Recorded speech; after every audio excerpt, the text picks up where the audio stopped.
Hi, and welcome to question 2 of the 2023 paper 1 for the Maths Leaving Cert Ordinary level.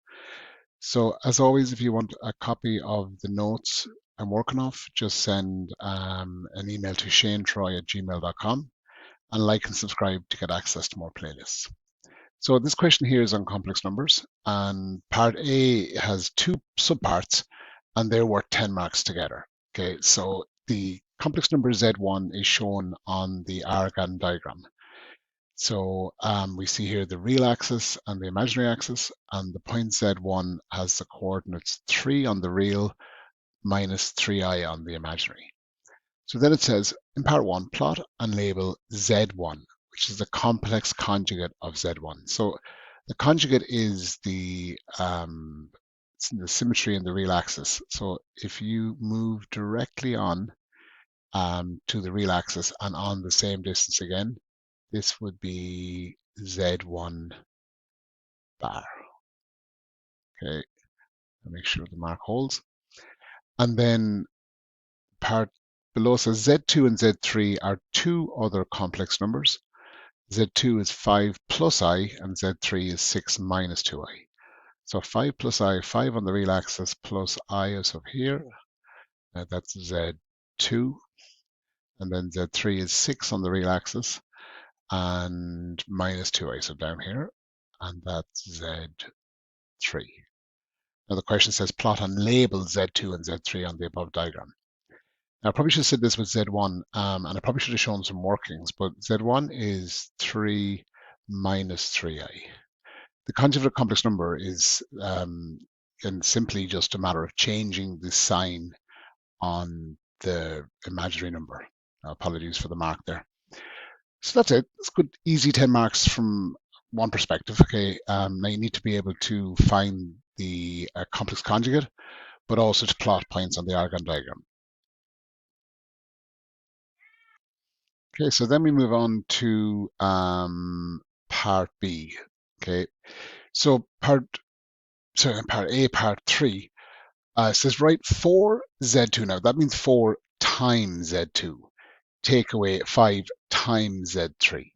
So I've just included on this screen the points from the previous part, and it's worth noting that if you had like plotted the wrong answer but use that point, that would be accepted as correct. It's a rule of how the marking is done. So if I fill this in, this is 4 times. I'm going to use brackets to represent multiplication. Z2 there is 5 plus the I. Okay. Take away 5 times. So again, brackets for multiplication. 6 minus 2i. Now at that stage, you have a chunk of marks. Okay. This is worth 10 C's who at least have 4. And then we have to do something, okay? We're going to show we understand that brackets being multiply. So 4 times 5 is 20. And then 4 times I is 4i. Okay, it's just as if it was x. Now on the flip side, we keep going left to right always. Minus by a plus is minus. 5 sixths is 30. And then minus by a minus is a plus. So that's where a lot of errors might happen. And then 5 by 2i is 10i. So now we have to just add like terms. So we can add numbers. Okay, 20 take away 30 is negative 10. And then 4i plus 10i, so 4 apples plus 10 apples is 14 apples. Now it just happens to be I. Now in complex numbers, it's always worth remembering that I is defined as the square root of negative 1. Now there's reasons, okay, but it's an important feature of complex numbers. So in essence, I is not unknown.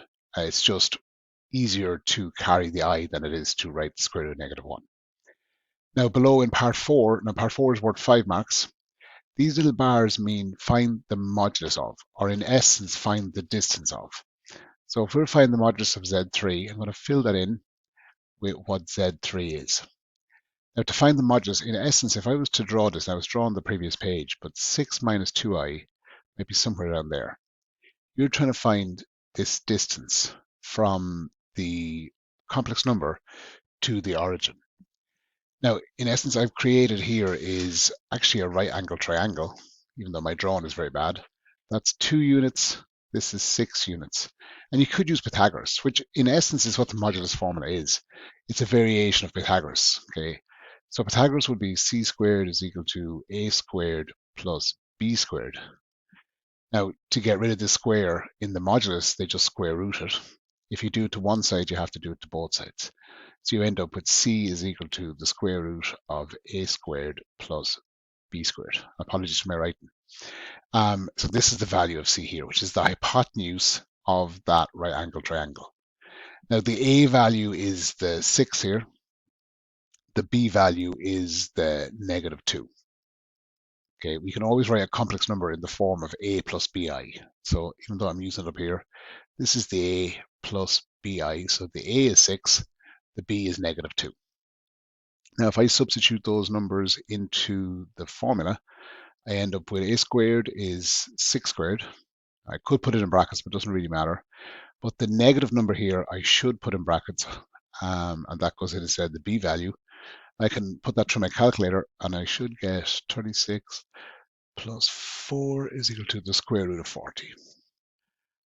And that's my modulus. Okay, so I could have just used Pythagoras' theorem or the modulus formula. It doesn't really matter. Okay, although the classic way of this is to do it using the modulus formula. Now, if you put the square root of 40 through the calculator, okay, now just to suppose show the maths of this, square root of 40 is the same thing as the square root of 4 times 10. Now, if two things are multiplied under a square root, I can separate them as two separate square roots. Now, apologies, gotten so far down the bottom. The square root of 4 is 2, so my answer is 2 square root of 10 in the simplest form. Now, square root of 40 is third form, but it's not the simplest form. Now, the calculator, especially if you'd use the calculator to evaluate the answer, would have given you the answer as 2 square root of 10. So in the notes here, I should have that. Yeah, that's the first thing.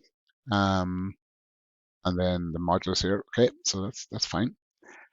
Now part B here. Now part B is worth 5 marks. Now it's a 5B, so there's a slightly different scale.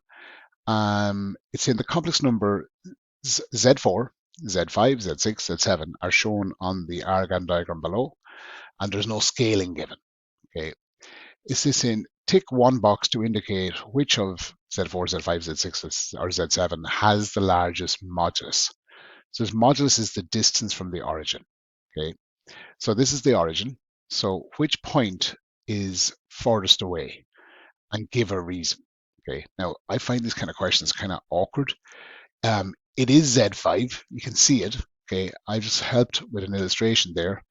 And the reason is it's the farthest from the origin, which kind of seems silly. But I've said here in the notes, which is slightly different than what's on the marking scheme, that it has the largest modulus, okay, because it's furthest from the origin. So in effect, I'm saying the same thing.